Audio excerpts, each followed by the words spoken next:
ہی کوئی نہیں رہتی.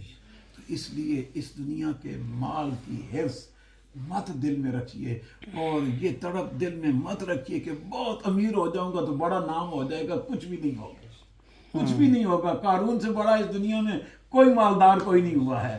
تو اس نے وصیت کی تھی دنیا سے جاتے ہوئے کہ میرے دونوں ہاتھ کفن سے ایسے باہر رکھنا کہ دنیا دیکھے کہ میں خزانوں کا مالک. اس کے خزانوں کی چابیاں اٹھانے والے 100 اونٹ تھے.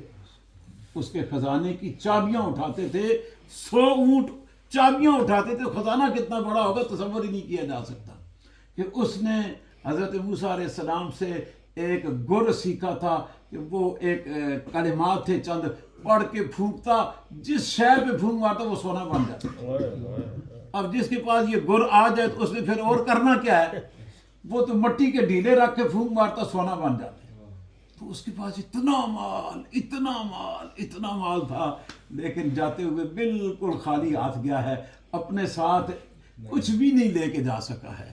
تو اس لیے ساتھ جانے والی شے اعمال صالحہ ہیں، نیک عمل ہیں. اللہ پاک ہمیں ان کی توفیق عطا فرمائے.